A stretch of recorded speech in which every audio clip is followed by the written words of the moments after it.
Boa noite. Obrigada. Por enquanto, 30 pessoas. Obrigada por terem chegado na hora.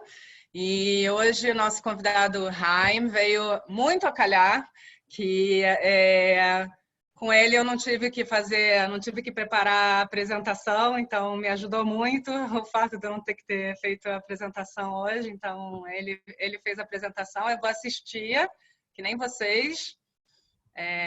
Mas antes eu gostaria de fazer uma pequena apresentação, só um minutinho. A introdução, eu quero mostrar para vocês, a gente tem a nossa logo nova. Espera aí. Vocês estão vendo a minha tela? Uhum. Sim, estamos vendo. Então,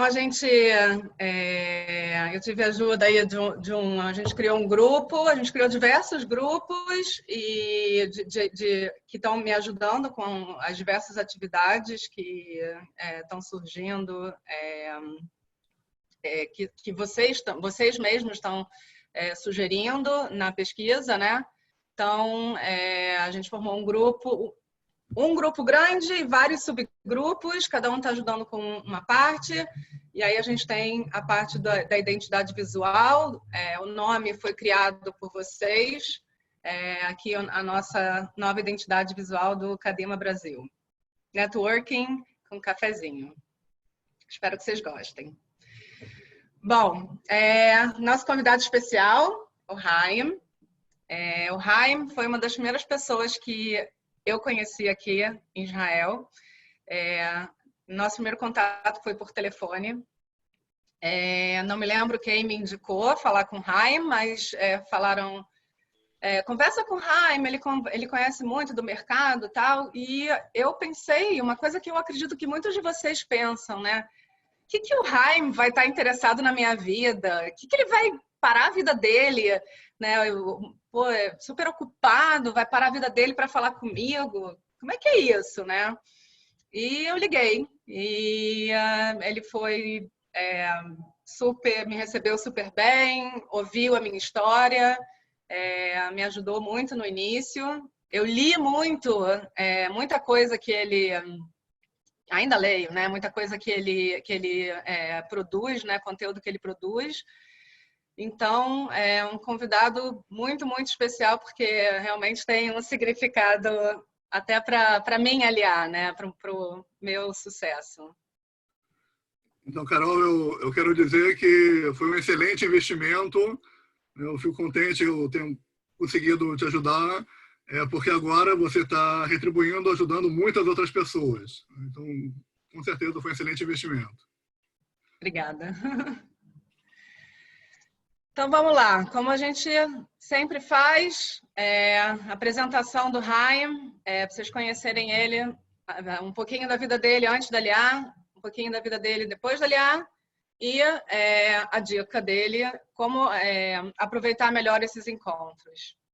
Qual que é seu, Haim? Então, obrigado, Carol, por ter me convidado.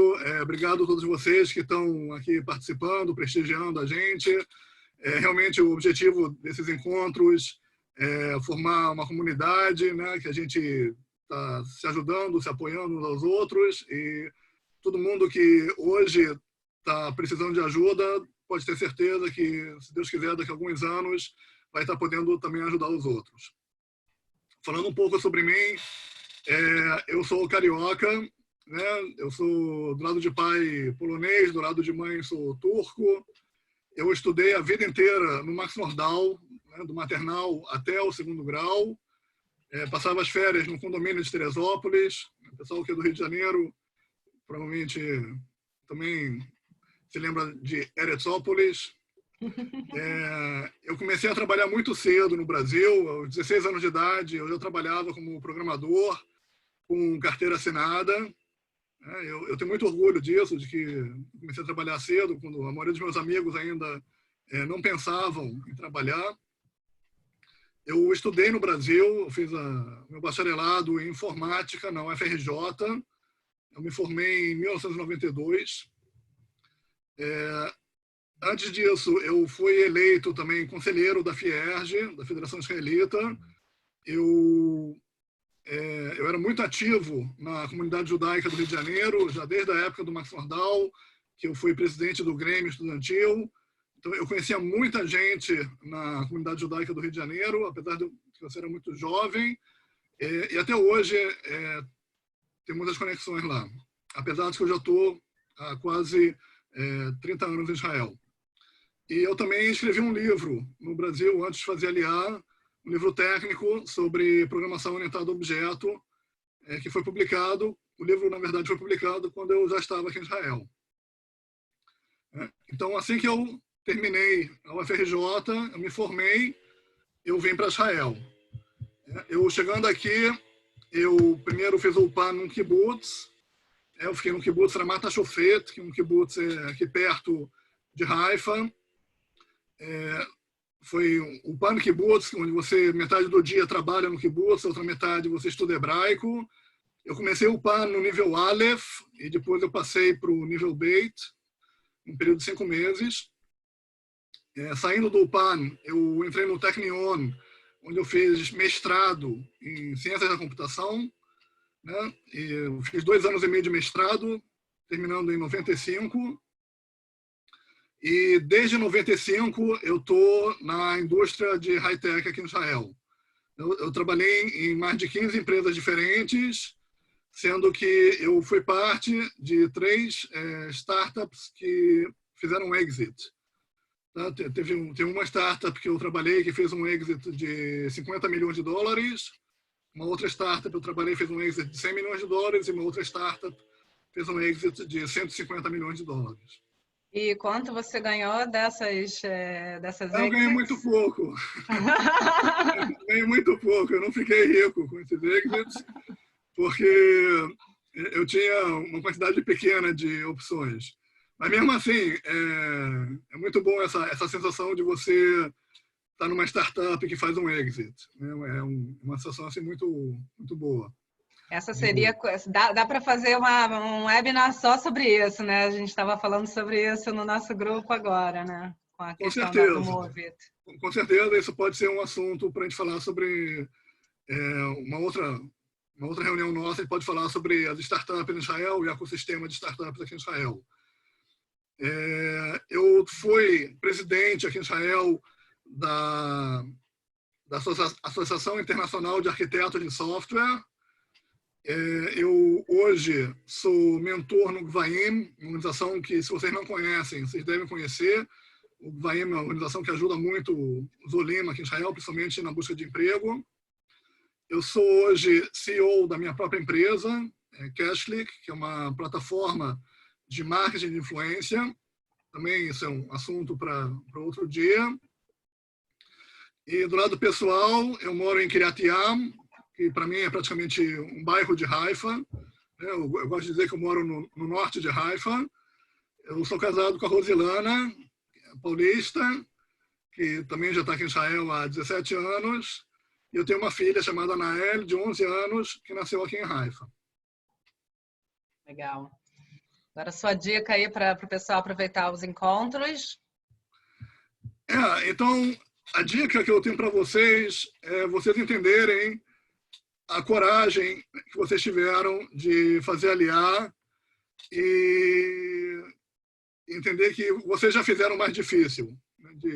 de vir para Israel e de tomar essa decisão nas suas vidas de recomeçar, e para muitas pessoas começar do zero. Então, todas as dificuldades que vocês vão ter aqui em Israel são desafios, né, que vocês são capazes de superar. Se vocês tiveram a coragem de dar esse passo, eu acredito que vocês vão ser capazes de superar os desafios que vocês vão ter aqui. E vocês sabem onde procurar ajuda. Vocês sabem que se vocês precisarem de ajuda, tem muita gente disposta a ajudar. E, Raimo, uma coisa que eu também falo muito peçam ajuda, né? Porque as pessoas, às vezes, têm vergonha de pedir ajuda, né? E aí, a mesma história que eu falei, né, no início, quando eu fui ligar para você, como é que o que o Raimo vai pensar? Quem é a Carol, né, que está ligando para ele? Então, assim, realmente peça ajuda e aproveitem, pessoal, e no mínimo conectem-se no LinkedIn com os convidados que vêm falar para vocês, falar, né, com vocês aqui, porque essas pessoas, todas as pessoas que eu convido aqui, elas estão super abertas para ajudar outros Olim Hadashim. Então, aproveitem essa oportunidade, conectem-se com o Haim, com a Cláudia, com a Betina, com o Neriá, com todo mundo que já esteve aqui, e sem falar também com as pessoas que estão presentes, né, estão assistindo aqui o nosso encontro. E agora o palco é todo seu, Haim. Obrigado. Com relação ao que você falou antes de pedir ajuda, a ideia não é só procurar pessoas para pedir ajuda, e com certeza a ideia não é procurar só os voluntários. Tá? Nós hoje, na minha opinião, temos que nos comportar aqui como se nós fôssemos membros de uma comunidade, né? Da mesma forma que tem a comunidade judaica no Brasil, você tem a comunidade judaica do Rio de Janeiro, você tem a comunidade judaica de São Paulo. Então, hoje nós temos a comunidade brasileira de Israel, né? Vocês todos são membros dessa comunidade, e é muito importante que vocês se procurem uns aos outros, não só com a intenção de pedir ajuda, mas para se conhecer, para aprender das experiências uns dos outros e para ajustar as expectativas. Tá? A forma de você ajustar suas expectativas é entender a realidade israelense, e a melhor maneira de entender a realidade israelense é você conversar com muitas outras pessoas que estão passando por uma situação semelhante à de vocês. Exatamente. E eu vejo que boa parte das pessoas aqui em Israel, dos Olim Hadashim, que têm decepções e frustrações e se sentem mal aqui em Israel, boa parte deles é porque eles tinham expectativas erradas. Tá? Então, se vocês ajustarem as expectativas, essa é a melhor maneira de diminuir as decepções, diminuir as frustrações e entenderem melhor como vocês têm que se preparar. Tá? A compreensão da realidade ela é absolutamente necessária para vocês fazerem a preparação de acordo. E aí, vocês vão ser bem-sucedidos. Muito bem colocado. E eu sempre fico na dúvida, é Jonathan ou Jonathan? Eu vou te tirar do mudo. Jonathan ou Jonathan? Em hebraico é Jonathan. Então, no meu passaporte israelense está Jonathan, mas aí você mudou. O que eu usava era Jonathan. Mas como é uma fase nova, meio que estou usando Jonathan. Então, o Jonathan, ele escreveu aqui pra gente no chat, ele falou, eu acho uma boa ideia conseguir ajuda oferecendo ajuda. Você quer falar um pouco, rapidinho, sobre isso? Alguma situação que você teve? Você está falando comigo ou com o... Você. Não, é porque, às vezes, em muitas situações de negócios, é uma troca. Então, por exemplo, vou dar um exemplo bobo. Tem uma pessoa que tem dificuldade em hebraico, mas eu sou ótimo em hebraico, mas eu posso ajudar aquela pessoa no hebraico, aquela pessoa é ótima em inglês, então ela me ajuda no inglês, eu ajudo ela no hebraico. Então, os dois têm uma dificuldade e nesse encontro os dois saem ganhando, entendeu? Mais ou menos isso que eu quero dizer, uma cooperação, entendeu? Isso se chama win-win. Win-win, exatamente. No Brasil você fala ganha-ganha? Não, eu acho que fala win-win também. Eu li em inglês, então é win-win para mim também. E eu trabalhei em multinacionais, então para mim também era win-win. Yala, vamos começar? Vamos lá, vou compartilhar minha tela. Estão vendo minha tela? Sim. Ok. Então, eu vou falar hoje sobre o tema de reputação e essa é uma continuação bastante natural de tudo que foi falado até agora nos encontros anteriores. Eu primeiro quero fazer uma pergunta para vocês. Vocês já aprenderam a importância do networking? falaram muito para vocês sobre a importância do networking, certo? Então, agora, eu quero falar uma coisa para vocês. Na minha opinião, o networking é importante, mas a importância dele é exagerada. Eu acho que as pessoas falam muito de networking, se foca muito em networking, mas não esquecem de que isso não é suficiente. Eles esquecem que isso não é suficiente.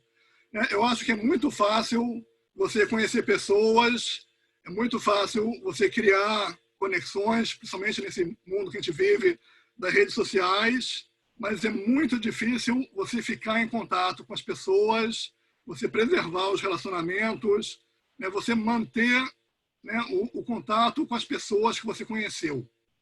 A tendência natural que eu observo em mim e a maioria das pessoas é que simplesmente, depois que vocês se conhecem, tem alguma interação, vocês acabam perdendo o contato e até acabam esquecendo um do outro. Eu posso falar para vocês que se eu abrir agora o meu inbox do e-mail e eu for para 6 meses atrás, eu vou ver lá mensagens que eu recebi de pessoas que eu já não sei mais quem são essas pessoas. Aí são pessoas que eu troquei e-mail com elas.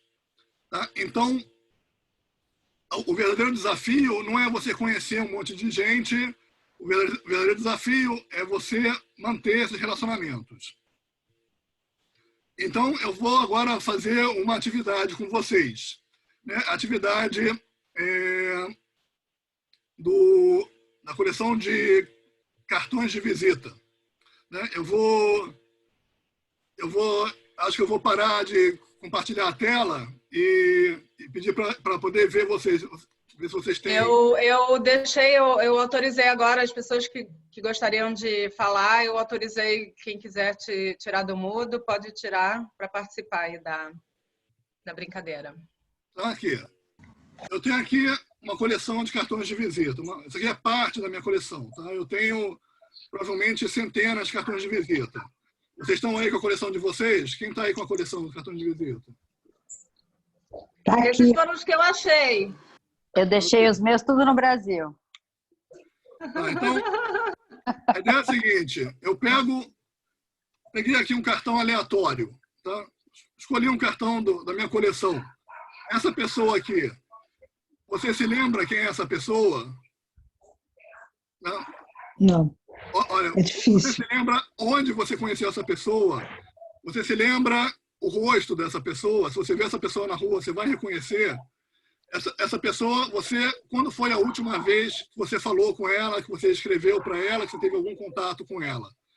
Então, para a nossa coleção de cartões de visita, pessoas que a gente se esforçou para criar o contato, para conhecer essas pessoas, a grande maioria delas, provavelmente, a gente já não tem mais nenhum contato. Alguém quer falar alguma coisa sobre isso?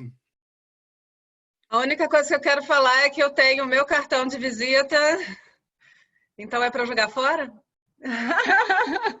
Não, eu acho que o cartão de visita tem uma função.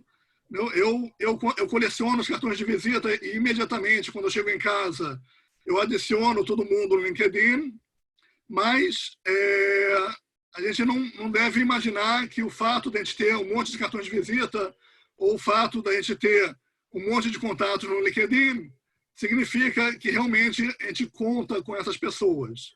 Né? Então, a pergunta... Você falou agora que você chega em casa e você adiciona as pessoas no LinkedIn. Eu até vou dar uma dica, não sei se você também faz isso. Eu gosto, a gente falou, né, na semana passada e na retrasada também sobre o LinkedIn, sobre fazer o convite, né, escrever alguma coisa mais clara assim no convite. Uma coisa que eu gosto de fazer é escrever para a pessoa. A gente se encontrou no evento tal. Eu gostaria de te conectar com você aqui. Então, sempre quando eu tenho que voltar atrás... Marcos, bota no mute. Botei ele. Então, eu faço dessa forma porque né? Eu posso, depois de um tempo, voltar a pesquisar, achar essa pessoa e eu vou lembrar, né? Não lembrar, porque está escrito ali, da onde eu conheci ela. Você faz assim também? Em geral, as pessoas que eu conheço em eventos, eu falo aonde eu encontrei com ela. Eu falei, em geral, eu falo no mesmo dia que eu fui no evento, eu escrevo para a pessoa, foi um prazer ter me encontrado com você num evento tal, e se a gente conversou sobre algum assunto, eu menciono o assunto que a gente conversou. Eu sempre escrevo, todas as pessoas que me conecto, eu sempre escrevo uma mensagem de introdução. E, aliás, tem que tomar muito cuidado quando você convida pessoas no aplicativo, né, se você apertar no Connect, vai ser mensagem. Eu falei isso na semana passada, mas sempre bom falar. Teve uma época que eu sempre esquecia. E aí eu falei, então eu não vou mais fazer no telefone. Parei de fazer no telefone. E depois eu conseguia botar na minha rotina. Agora eu lembro que no telefone eu tenho que fazer um pouco diferente. Sim. Então vamos lá, vou voltar para a minha apresentação agora. Ok. Então, a gente já viu que o networking sozinho, ele não é suficiente. O que a gente realmente quer ter, o que a gente realmente precisa ter, é uma reputação, né? E o objetivo da reputação, o primeiro objetivo é que as pessoas lembrem a gente. Tá? Porque não adianta você ter contato com um monte de gente que as pessoas não se lembram de você. Tá? Então, se você tem uma boa reputação, as pessoas vão se lembrar de você e vão se lembrar de você em contextos que vão ser benéficos para você. Então, por exemplo, eles podem te recomendar para os contatos deles quando for alguma coisa que for do seu interesse. E a ideia é que a sua reputação vai ser uma fonte de oportunidades. Como as pessoas lembram da gente e têm uma imagem positiva da gente, eles vão oferecer para a gente oportunidades ou de negócios, ou de emprego, ou de parcerias que de outra forma a gente não teria. Então, essa é a ideia básica. O que eu digo é que, através da nossa reputação, a gente pode estar presente em lugares onde nós não estamos fisicamente presentes. Imagina todos os meetups que tem por aí. Por exemplo, em Tel Aviv, todo dia tem um meetup diferente. E a gente gostaria de participar de muito mais meetups do que a gente realmente pode participar, por falta de tempo, por outros motivos. Quando a gente tem uma reputação, quando a gente é uma pessoa conhecida e lembrada, a gente vai estar presente, mesmo que não esteja fisicamente presente. Porque os nossos contatos que lembram da gente, quando eles estiverem num contexto que eles podem recomendar a gente, eles vão recomendar. Tá? Então, mesmo que eu não esteja no meetup, se tem um amigo meu que está lá nesse meetup e falam com ele sobre, por exemplo, marketing de influência, ele vai falar, eu tenho um amigo que ele tem uma empresa de marketing de influência. E assim a gente consegue estar presente na hora certa, no lugar certo. Essa é a ideia. Então, eu quero diferenciar o objetivo do networking com o objetivo da reputação. O objetivo do networking, em geral, é você encontrar com pessoas que podem ser úteis para você, ou encontrar com pessoas que podem ajudar você. E o objetivo da reputação é você criar valor para as pessoas, sendo que você pode criar valor para pessoas que você nunca vai encontrar.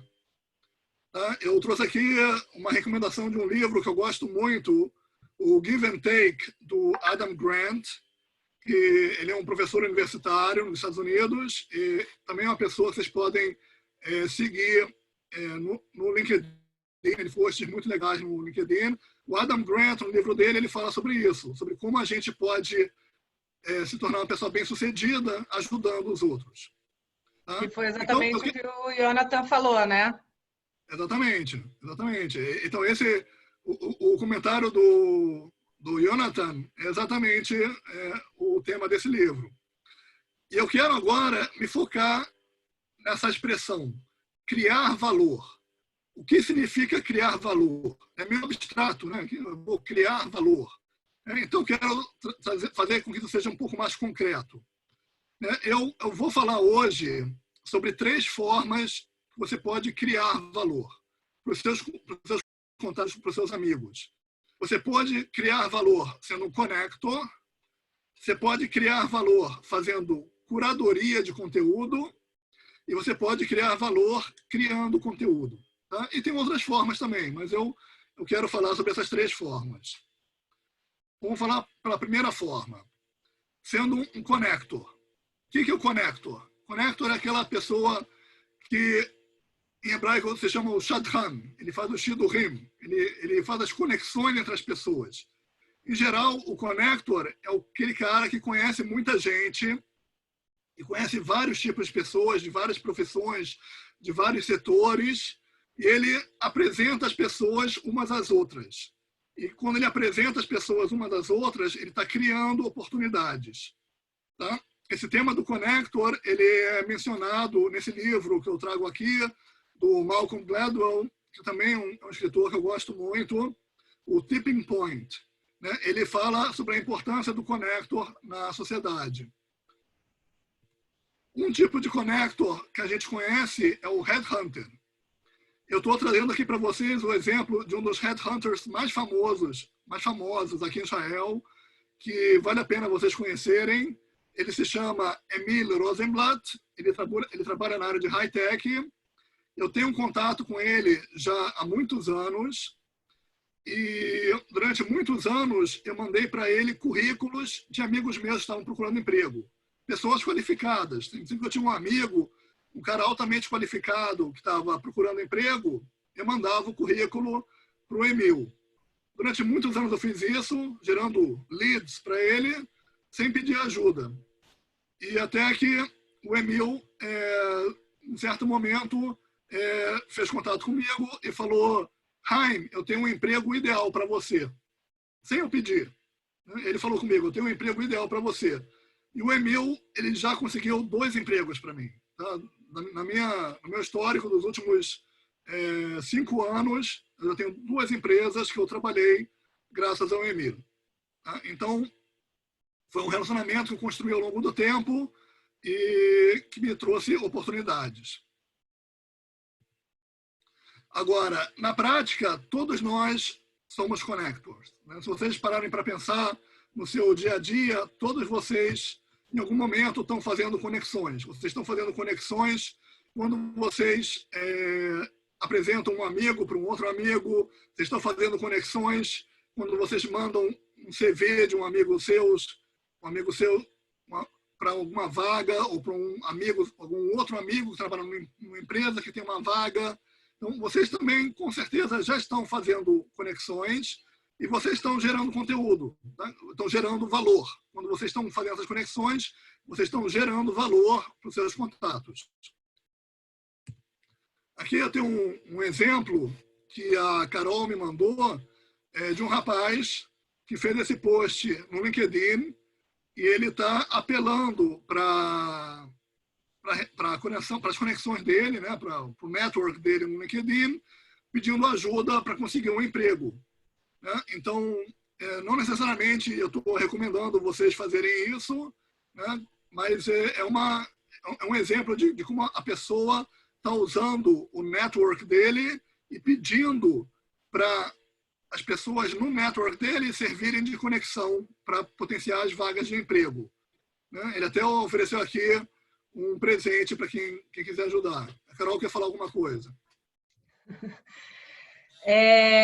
Uma coisa que eu reparo, na maioria das pessoas que vêm falar comigo, que vieram falar comigo principalmente depois do início desses grupos, é que as pessoas não sabem ser straight to the point, né? O que é isso? Qual é a vaga que você está procurando? Tem que ser muito claro. Você que está procurando emprego, você tem que fazer essa pesquisa, entender como é que os seus skills, né, o seu trabalho anterior, como é que ele se encaixa no mercado israelense e dar um nome e achar esse nome, né, do cargo em Israel, e aí falar para a pessoa ou postar no LinkedIn: eu estou buscando emprego como, por exemplo, no início eu só busquei Project Manager. até eu descobrir que Project Manager aqui era técnico, eu devo ter mandado e feito não sei quantas entrevistas que não tinha a ver com o meu perfil, porque eu achei que Project Manager é Project Manager em qualquer lugar do mundo, mas não é. Então, precisa fazer essa pesquisa, entender como é que os seus skills cabem no mercado, né, de trabalho, dentro das caixinhas, né? Aí também precisa conhecer quais são as caixinhas daqui, que não são as mesmas caixinhas que eu digo o nome da vaga, né? E dizer, eu busco emprego como, por exemplo, no meu caso, Community Manager, e a localização também em Israel, é importante dizer, né? Então, no centro de Israel. Eu também aprendo, né, conforme eu vou fazendo, e aí a minha ideia é realmente ajudar vocês a cortar o caminho. Então, essa é uma dica importante. Sempre digam qual é a posição que vocês querem. E eu acho que vale a pena dizer também que vocês, para entenderem o mercado israelense, vocês têm que procurar pessoas parecidas como vocês. Então, a gente falou anteriormente sobre a importância de ter expectativas realistas. Obviamente, isso também é verdadeiro com relação ao mercado de trabalho. Então, eu recomendo todos vocês, se vocês ainda não fizeram isso, que procurem profissionais como vocês, que tenham uma formação parecida, que tenham um background parecido, que tenham uma experiência parecida, e vejam como foi que eles conseguiram se colocar no mercado. Tá? Nós temos exemplos, novamente falando da nossa comunidade brasileira aqui em Israel, nós temos exemplos de profissionais de todas as áreas que estão atuando nas suas áreas, tá? Incluindo médicos, incluindo advogados, incluindo contadores, incluindo psicólogos, não só o pessoal da área de high-tech, tá? Até veterinário. Então, vocês procurem pessoas da área de vocês e vejam como foi que elas conseguiram se colocar no mercado. Bom, continuando. A segunda maneira de você gerar valor para os seus contatos é fazendo o que se chama curadoria de conteúdo. O que é curadoria de conteúdo? É você pesquisar informação útil, está disponível publicamente na internet, achar conteúdo interessante, organizar esse conteúdo, como, por exemplo, fazer uma lista de referências relevantes sobre um assunto que interessa a vocês, e depois que você tem esse conteúdo organizado, você compartilha eles. Tá? Então, essa é a ideia de curadoria do conteúdo.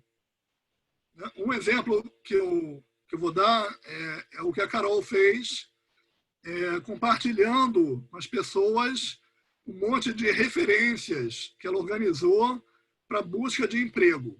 Tá? Então, a Carol, quando procurou emprego, ela fez isso de uma forma muito organizada, ela fez uma planilha com um monte de referências úteis, e depois ela viu que essa informação era útil não só para ela, mas como também para todas as outras pessoas que estão procurando emprego, e transformou isso num conteúdo, né, que pode ser útil e criando valor. Tá? Então, isso é um exemplo de curadoria, você fazer essa lista de referências. E, lógico, você não precisa ser um blogger no Times of Israel para fazer isso. Você também pode fazer isso de várias outras maneiras, como até fazendo um post de WhatsApp para um grupo. E vocês, na verdade, se vocês pararem para pensar, vocês já estão fazendo curadoria de conteúdo. Então, cada vez que vocês decidem compartilhar um vídeo no WhatsApp, isso é uma curadoria de conteúdo. Às vezes vocês decidem mandar um link de um artigo para alguma pessoa, isso é curadoria de conteúdo. Quando você faz uma recomendação de um livro ou de um filme que você assistiu, isso também é curadoria de conteúdo. Então, vocês todos já estão fazendo isso. Né? A pergunta é se vocês estão fazendo isso de uma forma que agrega na sua reputação. Você quer ser conhecido como aquele cara Né? Você quer ser conhecido como aquele cara que compartilha vídeos engraçados no Facebook? Ou você quer ser conhecido como aquele cara que compartilha recomendações de livros ou dicas de emprego? Né? Então, o tipo de material que você vai fazer a curadoria, que você vai compartilhar, isso vai estabelecer a tua reputação. No Brasil, a gente tem um outro tipo de curadoria. Vocês sabem qual? É curadoria de remédio. É porque o brasileiro ele tem essa mania de se automedicar. É um dos aspectos da cultura brasileira que ele se automedica. Então, as pessoas no Brasil, eles fazem curadoria de remédio. É que nem eu aqui, ó. Eu tenho esse remédio aqui, ó, Muscol. Ele é muito bom. Eu recomendo para vocês.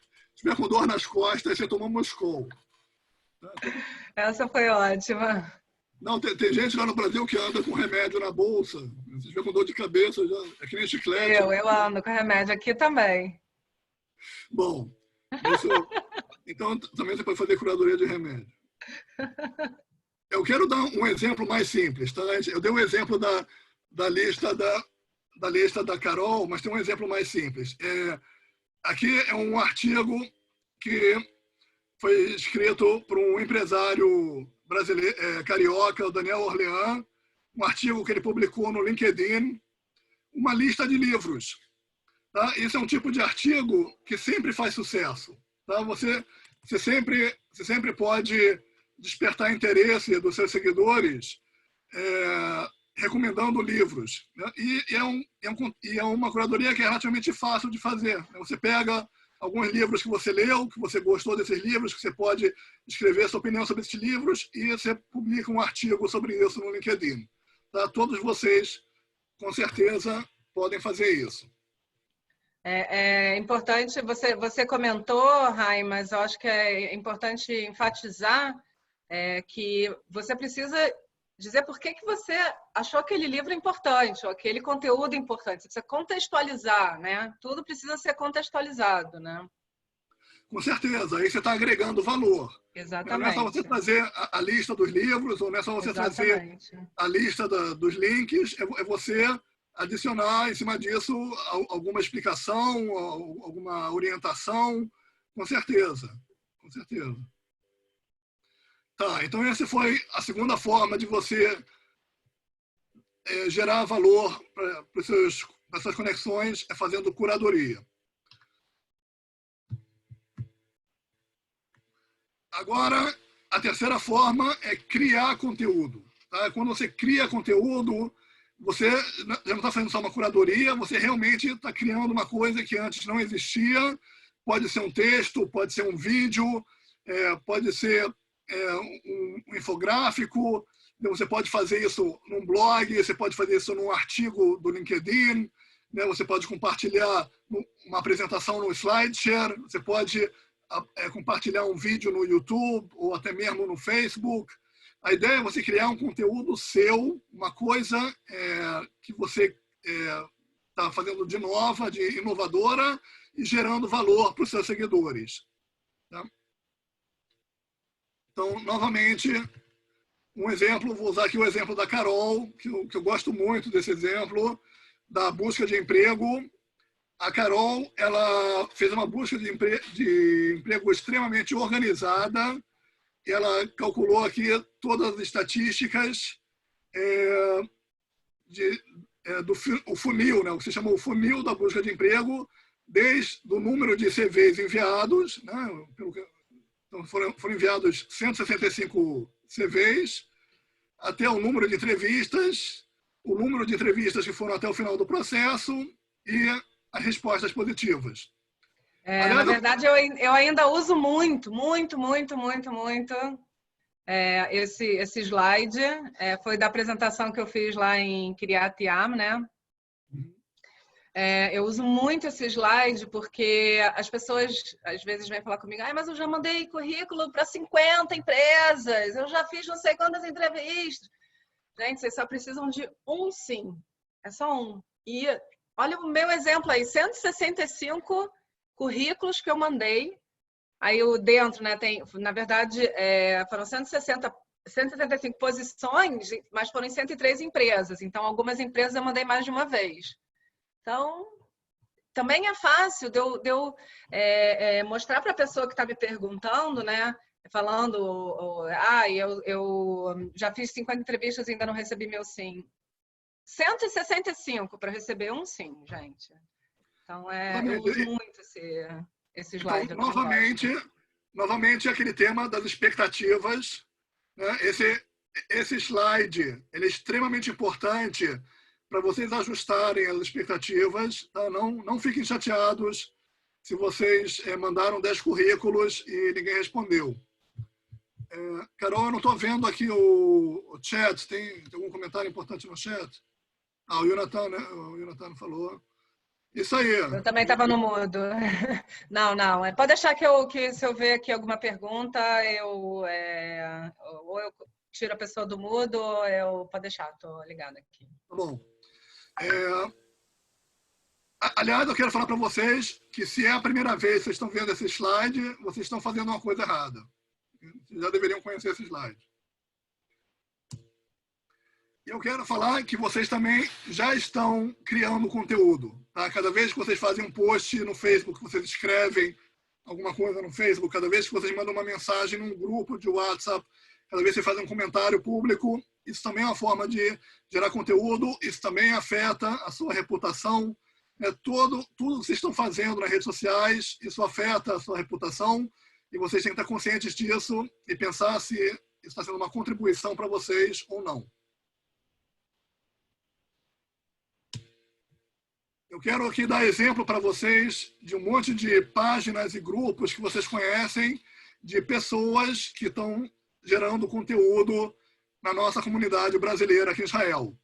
Então, eu acredito que vocês conhecem a maioria dessas páginas e desses grupos, tá? Pessoas extraordinárias que, através do conteúdo que elas estão gerando, através do valor que elas estão gerando, se tornaram verdadeiros líderes comunitários. Então, você tem, por exemplo, aqui a Rita News, que ela tem os grupos dela no WhatsApp e ela posta as notícias delas. Ela é acompanhada por milhares de pessoas e as pessoas estão compartilhando os posts dela. Então, ela se tornou uma espécie de líder aqui em Israel, através desse conteúdo que ela gera. A mesma coisa na Revista Brasil e no blog do Conexão Israel. Você tem dezenas de pessoas que contribuíram escrevendo artigos na Revista Brasil. Você tem dezenas de pessoas que contribuíram no blog do Conexão Israel. Brasileiros como vocês, Olim Hadashim, alguns mais tempo, alguns menos tempo, gerando conteúdo. Você tem o Olim Success Stories, do Neria, que ele tem uma ideia genial de entrevistar o Olim, onde o Olim faz um relato, o Olé Hadash faz um relato da sua adaptação aqui em Israel.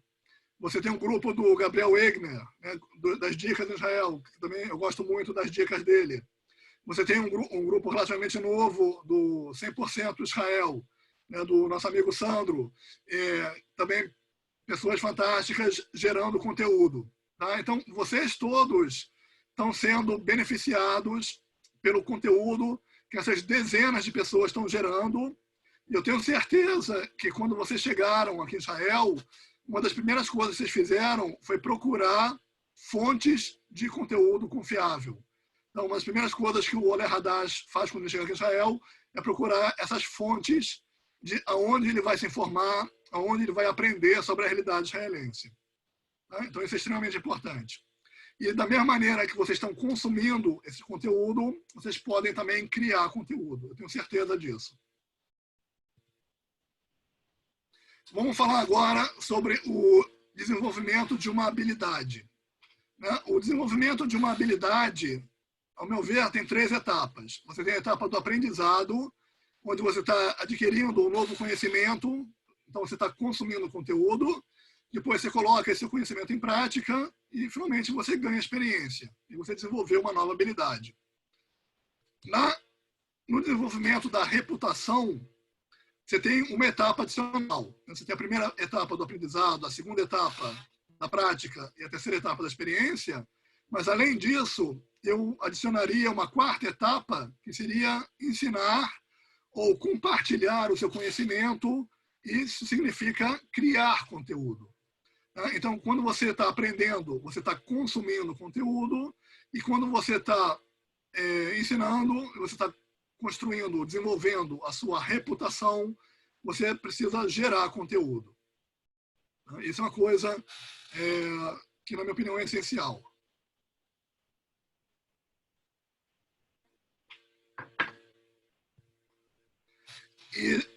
E muitas pesquisas já foram feitas mostrando que, na verdade, a melhor forma de você aprender é ensinando. Eu não sei se vocês conhecem essa pirâmide. Essa pirâmide ela é muito famosa, é a pirâmide do aprendizado. Tá? Não olhe aqui para os números das estatísticas, porque esses números não são exatos, mas a ideia aqui é que quando você é passivo, você aprende pouco, e na medida que você se torna mais ativo, você aprende muito mais. Então, quando você está só assistindo uma aula ou lendo um livro, você não está aprendendo muito.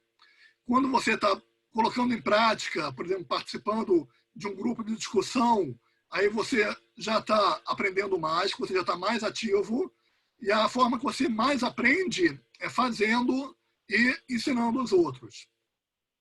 Então, esse seu esforço de você gerar um conteúdo que seja útil para outras pessoas também vai ser benéfico para você se tornar um expert naquele assunto. Você tem que perguntar para você, a primeira pergunta, o que você sabe? A segunda pergunta, que as outras pessoas não sabem? E a terceira pergunta, que as outras pessoas gostariam de saber. Esse é o assunto que você mais pode gerar valor. Por que esse é o assunto que você mais pode gerar valor? Porque esse é o seu produto. O que você sabe é o seu produto. Que as outras pessoas não sabem é o seu diferencial, ou é a escassez do seu produto. Você quer ter um produto que seja escasso. E que as outras pessoas gostariam de saber é a demanda pelo seu produto. Então você precisa ter um produto que seja escasso e que tenha uma demanda, que é o seu conhecimento. Eu gosto muito desse gráfico aqui, que é o gráfico que define como você acha o seu propósito. Vocês já devem ter visto essa figura antes. Tem gente que usa para essa figura um nome japonês chamado Ikigai. Já ouviram falar do Ikigai? Então, o seu propósito na vida é a combinação daquilo que você gosta de fazer com aquilo que você faz bem feito, com aquilo que o mundo precisa e aquilo que as pessoas estão dispostas a pagar a você. Porque, afinal de contas, você tem que ser pago pelo que você faz para poder pagar as suas contas. Então, a forma de você achar o seu propósito seria combinando essas 4 coisas. O que você gosta, o que você faz bem feito, o que o mundo precisa e o que as pessoas estão dispostas a pagar para que você faça. Então, eu quando defino os meus objetivos, eu sempre procuro definir meus objetivos nessa área vermelha da interseção desses 4 conjuntos. Agora vamos falar sobre meetups. Vocês com certeza já ouviram falar muito. Sim, Carol?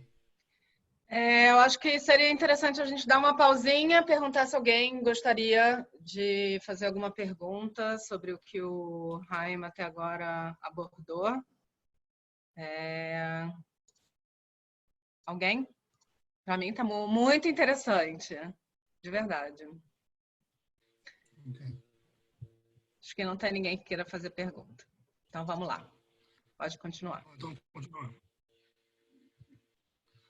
Vamos falar sobre meetups. Vocês todos, com certeza, já receberam um monte de recomendações para aumentar o networking de vocês através de participação em meetups. E qual a diferença da networking para a reputação com relação aos meetups? Quando você quer desenvolver essa reputação, o seu objetivo não é só participar no meetup, para assistir o meetup, o seu objetivo é você falar no meetup, ou você organizar um meetup, ou você convidar pessoas para falarem em meetups, né? Aí você vai estar desenvolvendo a sua reputação. E isso, por mais que pareça uma coisa muito fora do alcance de vocês, eu acho que boa parte de vocês realmente pode fazer isso. Tá? Um exemplo que eu tenho de um Olé Hadash que está fazendo isso é o meu amigo Morris Hask, ele chegou a trabalhar comigo na minha empresa, na Cashclick. Ele decidiu organizar um meetup. Tá? O meetup dele se chama Connecting Leading Israeli Innovation with Latin America. Então, ele está fazendo esse papel de conector, a gente falou antes, entre a América Latina e o empresário daqui em Israel. Ele formou esse grupo no Meetup e está organizando eventos, né? E ele é um Olé Hadash como vocês. Eu acho que o Morris está menos de 5 anos aqui em Israel. Então, ele é um Olé Hadash, né, do Panamá. Então, uma coisa pensar em fazer, se vocês gostariam de organizar Meetups ou pelo menos falar em Meetups. Aí vocês podem perguntar, o que eu vou falar no Meetup? Eu quero dizer para vocês, sinceramente, que, na minha opinião, todos vocês são experts em alguma coisa. Eu tenho certeza que cada um de vocês é expert em alguma coisa. E eu vou dar exemplos. Algum projeto que você participou no passado, no seu trabalho, na sua profissão, algum projeto que você desenvolveu. Você pode falar sobre esse projeto. Como foi esse projeto, quais foram os desafios desse projeto, como você superou esses desafios, quais foram os resultados do projeto. Então, esse é um tema que você é a melhor pessoa para falar sobre isso.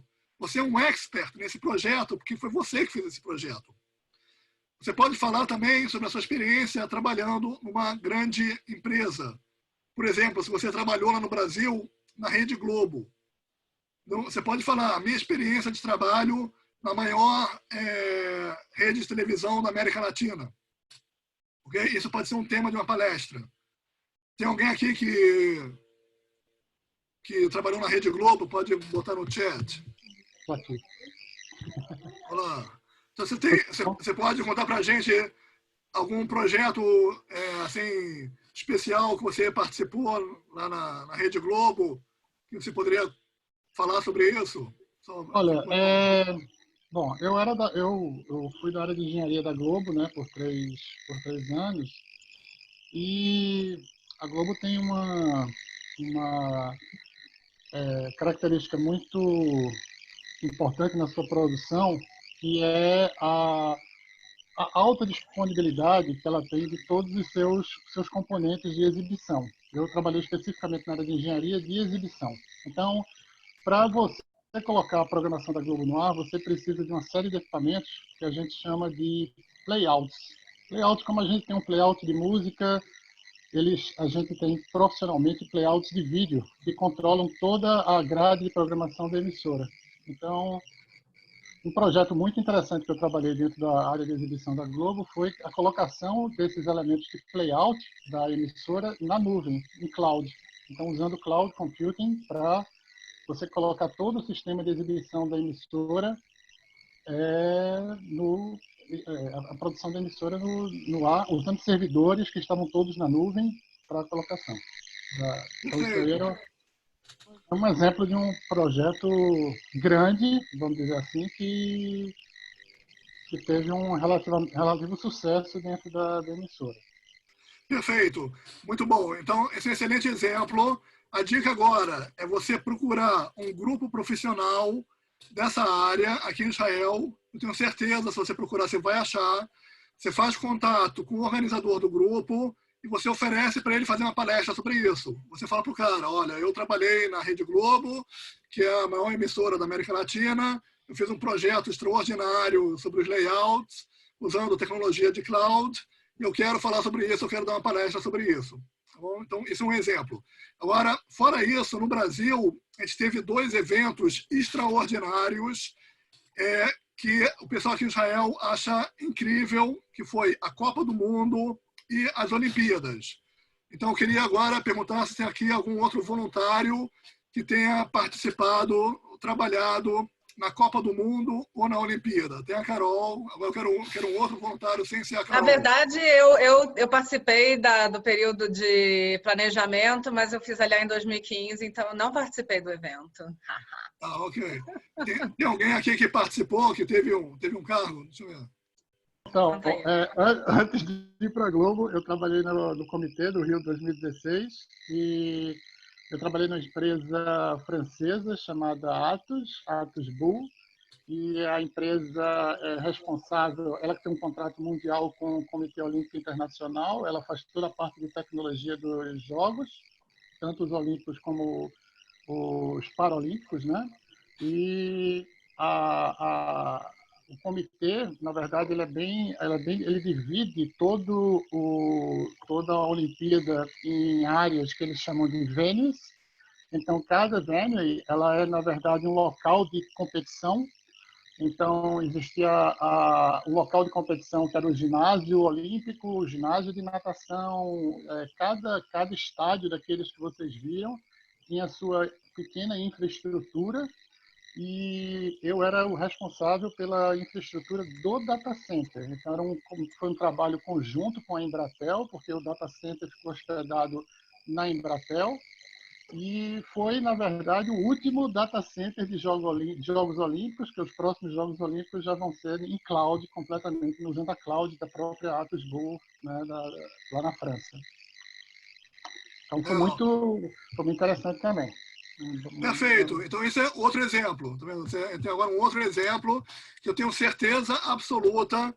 Qualquer palestra que for feita aqui em Israel sobre tema Olimpíada, o tema Copa do Mundo, como foi a organização, né? Um determinado projeto, ou parte da organização da Olimpíada, ou parte da organização da Copa do Mundo, isso com certeza vai atrair público. Você pode fazer uma palestra sobre isso. Eu vou dar um outro exemplo. Favela. Tá? Ou chamada comunidade como se chama isso em português? Comunidade necessitada. Né? Tem alguém aqui que fez algum projeto em uma favela? Quem aqui fez algum projeto? Pode ser não necessariamente como trabalho pago, pode ser também como trabalho voluntário. Alguém fez algum projeto numa favela? Esse é fácil. Eu sei, o Neriá, por exemplo, ele falou no dele que ele fez, eu também fiz. O Marcos está falando que fez. Quer compartilhar um pouco a sua experiência, Marcos? Deixa eu botar meu vídeo aqui. A minha empresa no Brasil, ela trabalha com a gente tem uma parte da empresa que viabiliza a troca de produtos. E a gente tem, junto com a editora Record, que é a maior editora do Brasil, se não me engano, né, da América Latina, com a doação de livros para a montagem de bibliotecas comunitárias nas favelas do Rio de Janeiro. Então, a gente negociou com a Secretaria de Educação do Rio de Janeiro e a gente montou, se não me engano, acho que 120 bibliotecas do estado do Rio de Janeiro, e junto a gente conseguiu não só a montagem das bibliotecas, mas a gente também conseguiu que fossem como uma transportadora de imóveis, que os livros fossem entregues em cada uma das comunidades, cada uma das secretarias, né, das bibliotecas de cada favela. Isso tudo foi feito em permuta e foi viabilizado aí, então, eu acho que foram mais de 1 milhão de livros distribuídos de graça para todos eles, e a gente fez um vídeo, divulgamos esse vídeo no Facebook, divulgamos esse vídeo também no site. Depois disso, a gente fez outros projetos sociais junto com a Cruz Vermelha Brasileira, com a doação de medicamento, com o mesmo desenho da doação de livros. Aí a gente buscou laboratórios farmacêuticos que tivessem produtos com validades próximas, né, de vencimento de 12 meses, né, as farmácias não entregam mais, e a gente fez com grandes laboratórios do Brasil, empresas multinacionais, a distribuição de medicamentos para a comunidade em Manaus, Cruz Vermelha de Manaus, Cruz Vermelha do Paraná, Cruz Vermelha de São Paulo e alguns hospitais que precisam e que sobrevivem só com doação. Então, a gente conseguiu fazer com a favela e com a Cruz Vermelha a doação sempre em permuta, sempre com alguma coisa ligada para não ter prejuízo, para não ter perda de algum produto. Isso foi bacana de ser feito. Olha, sensacional. Então, isso, na minha opinião, com certeza, também pode ser um tema de palestra, né? Esses projetos sociais. Os israelenses se interessam muito por esse tipo de projeto. Se você falar aqui em Israel que você doou 1 milhão de livros, isso é uma coisa incrível, né? Eles vão adorar escutar esse tipo. Eu falei isso nas entrevistas. Eu falei isso nas entrevistas que eu participei e fui bem aceito. Não, mas aqui, você pensa que Israel é um país com 9 milhões de habitantes, você fala que lá no Brasil você fez um projeto que doou 1 milhão de livros, isso é um número que impressiona muito, né? E são histórias inspiradoras. Tá? E eu quero falar para vocês, para todo mundo, que o israelense em geral gosta muito do brasileiro, o israelense tem uma fascinação pelo Brasil, a gente tem que aprender a usar isso em nosso benefício de uma forma positiva. Tá? Já falei isso também diversas vezes. A gente precisa usar o cartão do Olê, né? Então, é muito fácil você fazer amizade com o israelense, tá? Comparado com outros Olim. Tá? Se você ó, tem um cara aqui falando que é verdade, o Michael. Todarabá. Então, comparado com outros Olim, nós somos muito bem recebidos aqui em Israel. Isso é uma vantagem que nós temos e eu acho que todos nós devemos nos esforçar para nos integrar na sociedade israelense, ter amigos israelenses, sabras, né? E vocês vão descobrir que se vocês tentarem fazer isso, vai ser mais fácil do que vocês imaginam. Né? Apesar, lógico, de no começo a dificuldade com o hebraico. Tá bom? Então é isso. Vocês sendo um pouco criativos e baseados na sua experiência única, que cada um de vocês tem uma experiência única, vocês vão poder achar temas interessantes para compartilhar aqui em Israel. Vamos continuar. O importante é vocês saírem da sua zona de conforto. Tá? Esse gráfico aqui é um gráfico que eu gosto muito dele. Eu imagino que vocês conhecem esse gráfico, já devem ter visto. A ideia é que quando você está na sua zona de conforto, você se sente tranquilo, mas você não está se desenvolvendo. Quando você sai da sua zona de conforto, a primeira sensação que você tem é uma sensação de medo. Você tem medo de falar em público, você tem medo de se expor, né? Você tem medo de se apresentar para uma pessoa. Isso é natural. Mas quando você rompe essa barreira do medo, você chega na zona do aprendizado, né? Quando você está adquirindo novas capacidades, está adquirindo novas competências, e seguindo adiante com esse aprendizado e com a experiência, você chega na fase do crescimento, né? A zona do crescimento, onde você está realizando o seu propósito, né? A gente falou sobre o seu propósito e os seus objetivos. Tá? Então, lembrem dessa imagem e não tenham medo de sentir medo, porque isso é uma coisa natural, e saibam que vocês saindo da zona do medo, vocês vão crescer. E eu tenho certeza que todos vocês são capazes de fazer isso, porque vocês já fizeram isso. Vocês já saíram da sua zona de conforto quando vocês saíram do Brasil. Eu tenho uma pergunta. Na verdade, não é uma pergunta. Como eu queria saber a sua opinião, né, com relação a isso. Diversas pessoas vêm falar comigo que não querem se expor, né? Não querem ser tagueada no LinkedIn, porque não querem se expor, porque no Brasil, né, acho que você não pegou essa fase, as pessoas evitam de colocar coisas na rede social, porque tem medo de ser sequestrado, assaltado, né?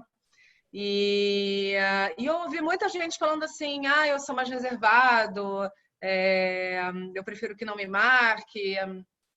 Questão eu não acho que seja muito da característica da pessoa, eu acho que vem também dessa história do Brasil, né? Como é que você ajudaria uma pessoa que fala isso para você? Olha, basicamente o que você está falando é que a pessoa tem que adquirir um novo mindset, né? Ela tem que assimilar essa característica da cultura israelense, onde você espera que a pessoa se exponha. É muito importante aqui em Israel que você tenha uma opinião, é muito importante que você se expresse. Tá? O respeito que você vai ganhar aqui em Israel vai ser tendo uma opinião. Tá? Não seja aqui em Israel puxa-saco, a israelense não gosta de puxa-saco, não seja yes man. Como fala um yes man em português? Tem um nome para isso? Não sei. Não, yes man, vocês sabem, é aquela pessoa que sempre concorda com tudo que o patrão fala. Aqui em Israel, se você quer ser respeitado e valorizado pelo seu patrão, tem momentos que você vai ter que discordar dele e falar a sua opinião. Tá? O israelense, ele gosta que você dê a sua opinião. É isso que ele espera de você. Tem uma frase do Steve Jobs que é a seguinte. Ele fala, eu não contrato pessoas inteligentes para eu dizer para elas o que elas têm que fazer. Eu contrato pessoas inteligentes para elas me dizerem o que eu tenho que fazer. Tá? Então, o israelense, ele pensa muito assim. O israelense, quando ele te contrata, ele não está te contratando para te dar ordem. O israelense não está te contratando para ele te dizer o que você tem que fazer. Ele está te contratando porque você tem que saber o que fazer, né? E você tem que saber o que fazer, inclusive quando ele não sabe. Certo? Aconteceu isso comigo na Netafim, que foi a minha primeira empresa assim que eu cheguei, né, em Israel. E eu ficava louca, eu falava, como assim? O meu chefe me manda umas coisas que eu não faço a menor ideia de como fazer. E depois fez sentido para mim, mas realmente é isso. O israelense paga para você fazer, para você dar ideia para ele para fazer, né? Ele te dá o objetivo, aonde ele quer chegar, e você tem que dizer como chegar lá, né? E Exatamente. fazer. Você aqui em Israel, a maior parte do tempo você não vai estar executando processos. Tá? Se vocês já trabalham aqui em Israel, vocês já descobriram que tem muito poucos processos aqui em Israel, processos estabelecidos e definidos, comparados com o Brasil e outros países. Então, aqui em Israel, as pessoas acreditam muito na improvisação e na adaptação. Tá? Você tem que saber se adaptar a situações porque aqui em Israel você acredita que cada situação é única. Então, não adianta você definir um processo muito detalhado, porque cada situação é única. E você praticamente tem que saber resolver problemas. O que se espera de você não é executar o processo, o que se espera de você é ser um problem solver, né? Você resolver problemas. Agora, esse gráfico aqui da zona de conforto, ele é muito importante. Tem um comentário aqui. A Carla falou que tem que ser proativo. Proativo, exatamente. Gostei. Mas é um proativo ainda diferente do Brasil. É diferente do Brasil. É um proativo onde não é só você assumir a responsabilidade de executar, é um proativo onde você dá a sua opinião e você realmente influencia, e se você discorda, você fala que discorda. Então, o israelense não tem medo de falar que discorda. Se ele discorda, ele vai te falar, discordo. E se ele acha que a sua ideia é ruim, ele vai falar, a tua ideia é ruim. Ele não vai falar, boa ideia. Não, ele vai falar, a tua ideia é uma merda. Jaime, no primeiro encontro, eu compartilhei a dica do livro Israeli Business Culture, da Osnat, e ela fala Não, ela tem... Gente, de verdade, vocês ainda não leram esse livro, é um livro assim, sensacional, que eu super recomendo. O Jonathan já disse para mim que ele já terminou de ler. Mas o que eu achei o máximo, ela fez uma tabela, assim, o que você disse, o que as pessoas normalmente entendem e o que o israelense entende. Se você fala, tipo, tá legal, mas você precisa dar uma pensada, ele entendeu, tá legal, sabe? Tipo, ele não entende exatamente que aquilo ali...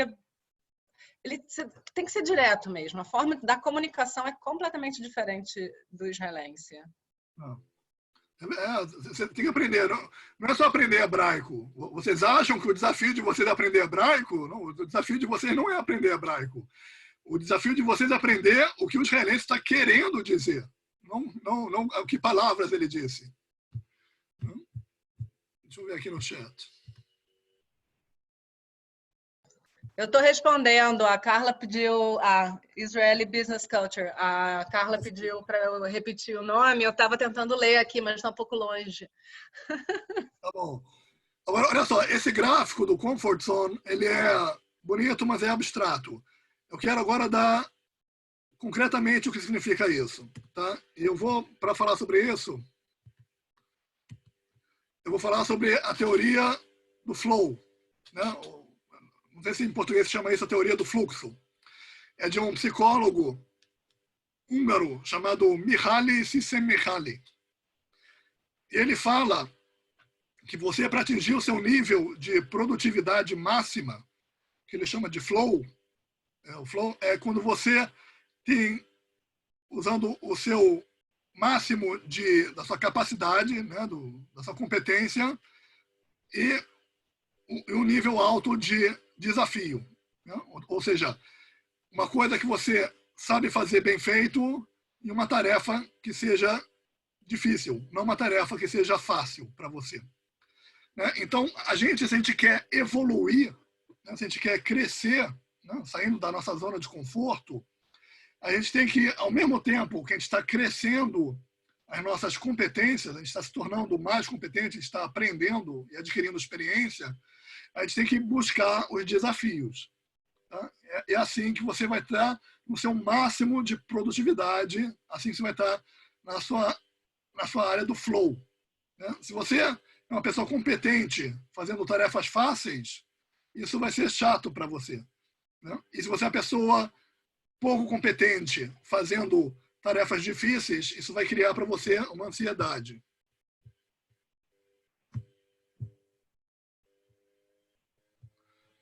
Relaxa com o chat, eu tô aqui. Pode ficar relaxado. Se tiver uma coisa importante no chat, você me diz. Tá bom. Tá? Então, isso eu não vou entrar em detalhes, mas eu acho muito importante vocês aprenderem, quem não conhece, sobre essa teoria. É uma coisa que realmente, quando você eu não conhecia. É muito importante, sabe? Quando você é uma abordagem. Essa teoria é uma abordagem, né, que permite você achar o seu ponto de máxima produtividade. E o que é importante para você atingir esse ponto de produtividade é você ter um mecanismo um mecanismo de feedback. Tá? Toda atividade que você faz, você tem que ter um feedback. Você tem um feedback, algum resultado dessa atividade. É o princípio dos jogos. Todo joguinho de computador, você começa no nível 0, que ele é fácil, você passa para os próximos níveis, cada nível que você passa no jogo, ele vai ficando mais difícil e você vai ficando mais competente. E o jogo te dá diversas formas de feedback. Né? O jogo te informa sobre o seu desempenho. Então, toda atividade, se você quer crescer e se desenvolver, você tem que garantir que você tenha feedback.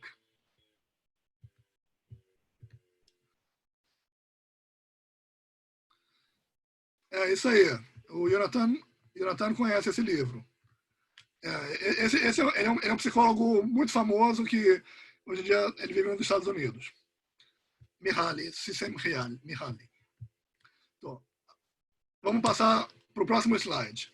Então, como é que você ganha esse feedback? Né? Como é que você sabe se você está avançando? Então, uma das formas de você fazer isso é a sua presença nas redes sociais. A sua presença nas redes sociais, ela te dá um feedback imediato. Tá? Você, quando posta alguma coisa, quando você compartilha alguma coisa, as pessoas te dão feedback desse conteúdo que você compartilhou. É muito importante isso para você poder medir o progresso que você está fazendo. E da mesma forma que você quer receber feedback, você tem que dar feedback.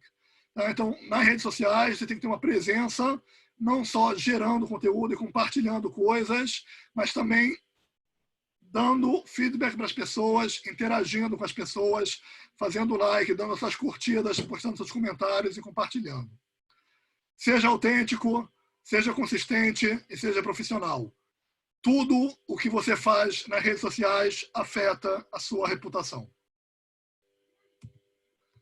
Uma forma que você tem de medir a sua reputação é uma ferramenta do LinkedIn que pouca gente conhece, chamada Social Selling Index. Tá? O Social Selling Index, ela mede o seu nível da sua reputação dentro do LinkedIn, da sua atividade dentro do LinkedIn. Tá? Ela é mais voltada para pessoas que usam o LinkedIn de uma forma profissional, né, para realmente gerar leads e fazer vendas, mas é útil também para todos vocês. Tá? Eu recomendo para todos vocês checarem o seu Social Selling Index no LinkedIn. O link está aí embaixo. É uma ferramenta que é aberta para todos. E quando você desenvolve a sua reputação, a melhor coisa que pode acontecer para você é que vocês começam a ser reconhecidos e que as pessoas começam a postar sobre vocês. E não só você postando sobre você mesmo, não só você se autopromovendo, mas quando as pessoas postam sobre você. Então, eu estou trazendo nesse slide 2 posts de entidades que pediram para eu dizer alguma coisa, dar minha opinião, e compartilharam. Então, tem aqui o Gvaim, onde eu sou mentor, e eu tenho um Invent, onde é uma aceleradora que eu faço parte, aceleradora de startups, e eles pediram para eu dar minha opinião e fizeram um post sobre mim. Então, isso é ótimo para mim, que eu estou fazendo minha reputação, melhorando minha reputação através desse reconhecimento que eu ganhei dessas entidades. Eu sou agora associado a essas entidades. Eu cheguei agora na segunda parte da minha palestra sobre empregabilidade. Eu quero falar que o nosso objetivo tem que ser, no contexto de busca de emprego, que sempre seja para a gente mais fácil buscar emprego no futuro do que agora. Então, se a empregabilidade é a nossa capacidade de achar um emprego, eu defino que uma carreira de sucesso é aquela carreira onde a sua empregabilidade está sempre aumentando. Tá? Isso é uma definição minha. Então, se você consegue atingir esse objetivo, que ao longo da sua carreira, a sua empregabilidade, a sua capacidade de achar um bom emprego está sempre aumentando, essa, para mim, é a definição de uma carreira de sucesso. Tá? E eu vou pular alguns slides. Então, como é que é o contexto da sua reputação com relação à sua network? Né?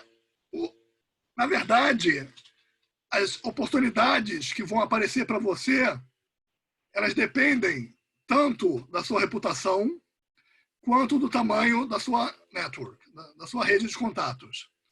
Se você tem uma rede muito grande, mas você não desenvolve a sua reputação, você não vai ter visibilidade. Isso não vai gerar oportunidades para você.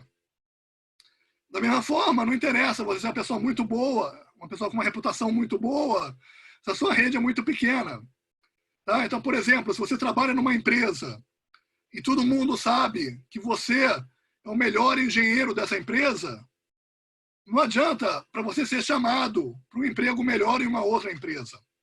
Tá? Então, você tem que tornar isso visível externamente.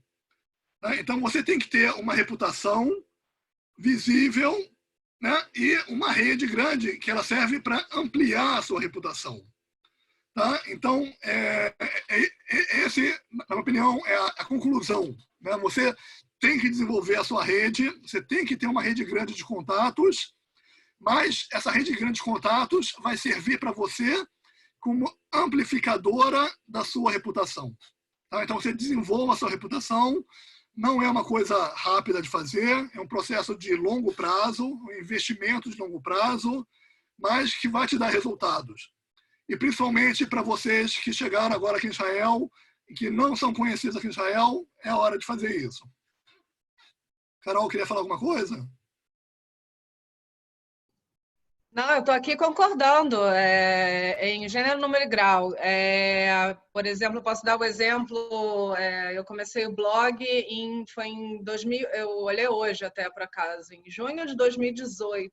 A gente já está em maio de 2020, né? Então, assim, para eu chegar aonde eu estou hoje, eu tive que escrever, foram 20 artigos que eu escrevi, e sem falar da planilha de Excel que o Jaime deu como exemplo. Então, assim, realmente é um investimento. Tem que investir e é de longo prazo, não é uma coisa que vem rápido. O Jonathan escreveu volume e qualidade. Isso aí. Isso aí. O Daniel queria falar uma coisa. Daniel Sasson queria falar alguma coisa. Para agradecer ao Daniel, da Revista Brasil, que convidou dezenas de brasileiros para contribuírem com artigos, compartilhando a experiência aqui em Israel. Eu acho que a Revista Brasil ela é um marco da criação da comunidade brasileira em Israel. É verdade. Legal. Não, mas só é sucesso porque a revista é dos brasileiros, não é nossa. A gente, assim, eu queria só fazer essa observação, porque quando a gente começou a revista, a gente tinha uma frasezinha lá embaixo, que era que a gente estava escrevendo uma revista para os brasileiros. E no meio do caminho a gente mudou a frase, pouca gente percebeu que passou a ser a revista dos brasileiros, não para os brasileiros. Então, o sucesso da revista, se ele existe, quanto maior ele for, ele vai ser sucesso de todos. Bacana. Claro. Todos são bem-vindos, principalmente quem faz diferença, mas todos são bem-vindos para escrever e para contribuir. É isso aí, ó. A gente falou sobre gerar conteúdo. Eu acho que cada um de vocês, estou falando sério, cada um de vocês pode pensar em escrever um artigo para ser publicado ou na Revista Brasil, ou algum dos blogs que a gente tem vários blogs da comunidade brasileira, ou um post para ser compartilhado nos vários grupos que nós temos. Todos vocês podem gerar algum conteúdo relevante, útil e de valor. Ok? Eu vou adicionar aqui um slide que eu gosto muito. Tá? Cuide da sua reputação. Esse é o seu bem de maior valor. Em hebraico a gente fala Yoter Tov, Shem Tov, Mishem Tov. O que é o Shem Tov? É o seu nome, um bom nome. O Shem Tov seria um bom óleo, no sentido de uma boa mercadoria. Então é mais importante você ter um bom nome do que você ter uma boa mercadoria, no sentido que você com um bom nome, você tem as portas abertas para você. Se você precisar de apoio, você vai receber o apoio porque as pessoas confiam em você, as pessoas acreditam em você, as pessoas sabem quem você é. Eu quero também recomendar 3 livros da mesma autora, uma autora que eu adoro ela, chamada Dorie Clark. Ela escreve muito sobre essa questão da reputação, sobre essa questão do personal branding, essa questão de você se desenvolver pessoalmente. Tá? Ela tem 3 livros. O Reinventing You, Stand Out, Entrepreneurial You. Tá? Esses livros são sensacionais, são livros gostosos de ler. E se você procurar sobre a Dorie Clark na internet, ela tem dezenas de artigos na internet, tem no blog dela, tem vários outros lugares que ela contribui artigos. Uma pessoa que com certeza vale a pena vocês aprenderem com ela.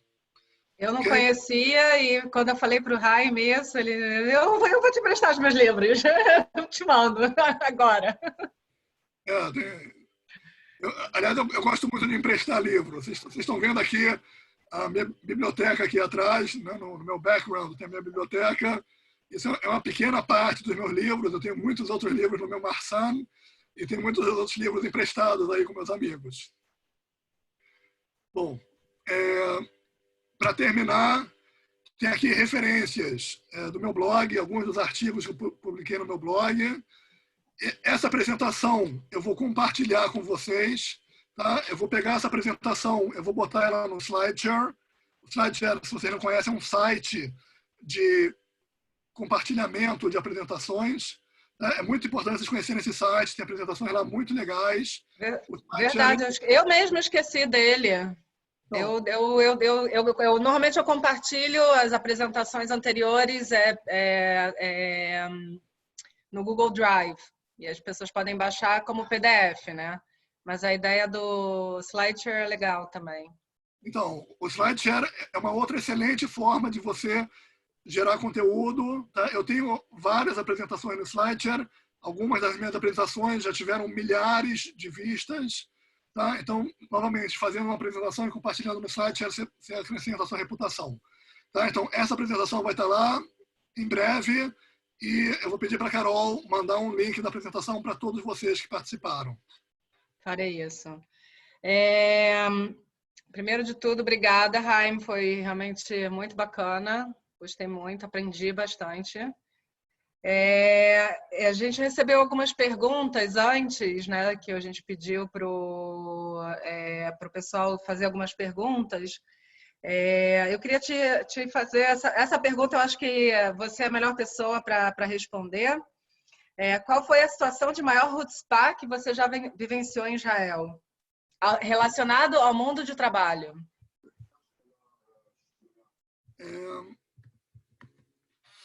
Olha, a chutzpah aqui em Israel, em primeiro lugar, é uma coisa vista de forma positiva. Tá? Chutzpah não é um defeito, chutzpah é uma qualidade. Entendeu? Mas, em geral, quando você fala no ambiente profissional, que a pessoa tem chutzpah, quer dizer que a pessoa é audaciosa, corajosa, né? Que ela tem iniciativa. Né? Então, isso é visto de forma positiva. Na minha opinião, a maior chutzpah das pessoas aqui em Israel é o empreendedorismo. É um cara que sai da universidade com pouquíssima experiência de trabalho, 20 e poucos anos de idade, e monta uma startup e desenvolve uma nova tecnologia e vai falar com os investidores e consegue um investimento e começa a vender o produto dele nos Estados Unidos e na Europa e na Coreia do Sul. E tudo isso com 24 anos de idade. Isso é uma tremenda chutzpah. Então, e quem dera, né, que os brasileiros tivessem essa chutzpah. Um dos artigos que eu escrevi, comparando o mindset brasileiro com o israelense, foi como eu fiquei chocado no Brasil de ver na UFRJ, em 1992, que a maioria dos meus amigos queriam trabalhar para uma estatal.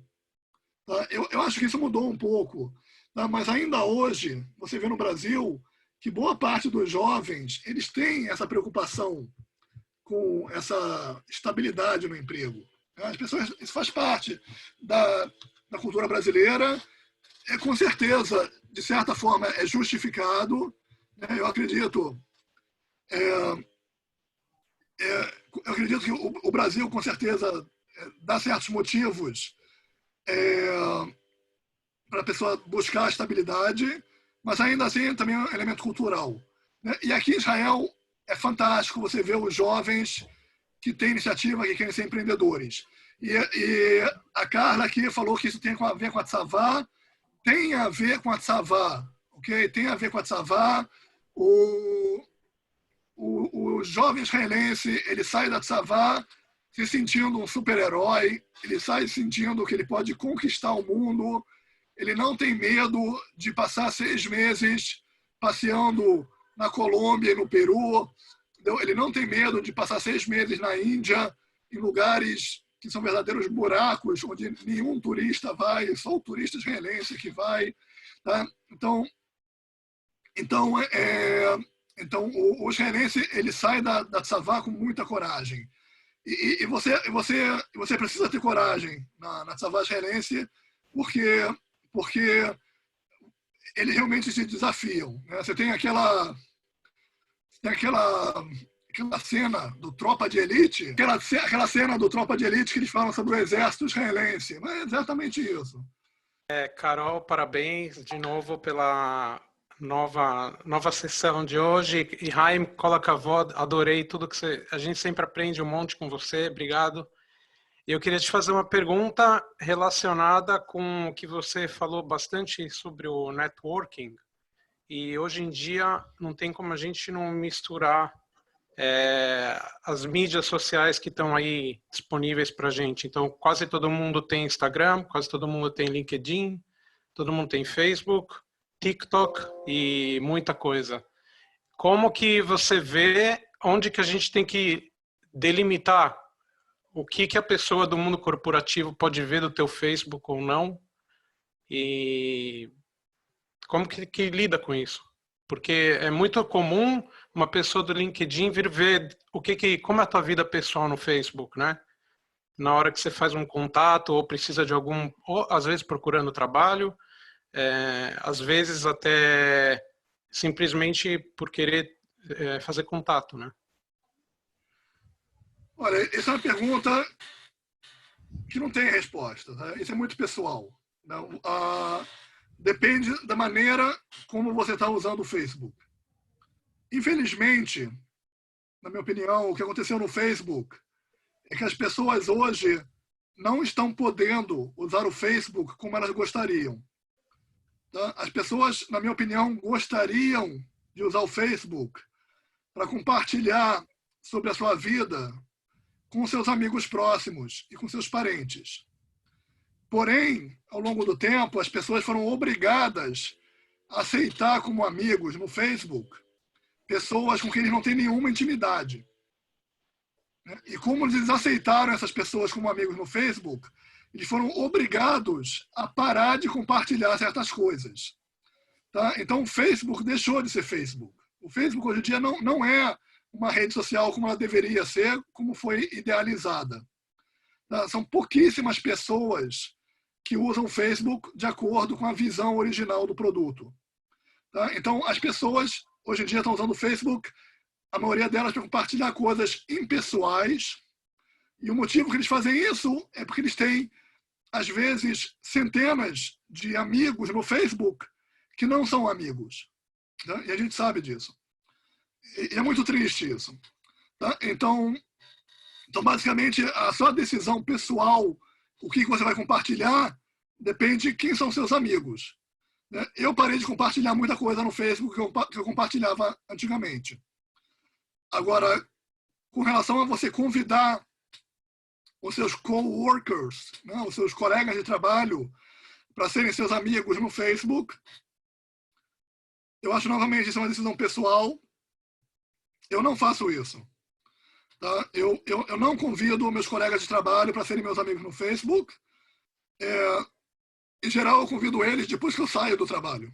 Tá? Quando eu saio do trabalho, as pessoas que eu quero ficar em contato com elas, aí eu convido. Tá? Mas enquanto eu estou trabalhando com elas, e eu estou vendo elas todos os dias no trabalho, eu vendo elas mais do que eu vejo meus amigos, e sem falar que nós, com certeza, também temos grupos no WhatsApp, compartilhando um monte de bobagem, tá? Eu não vejo necessidade de ter colegas de trabalho no Facebook, porque o prejuízo pode ser maior do que o benefício. Ok? Pessoal, alguém gostaria de fazer mais alguma pergunta? Não? Recebi muitos feedbacks aqui, não parei de receber no meu telefone, aqui no chat. Ai, foi muito, muito legal, de verdade. Obrigada pela sua participação, obrigada, pessoal, que ficou até agora aí com a gente. E é isso. Boa noite, até semana que vem. Carol, obrigado por organizar. E a gente vai se ver de novo. Né? Se Deus quiser, em breve a gente se vê novamente. Todo dia a gente se fala no WhatsApp, né? Tudo de bom. Tchau, pessoal. Obrigada.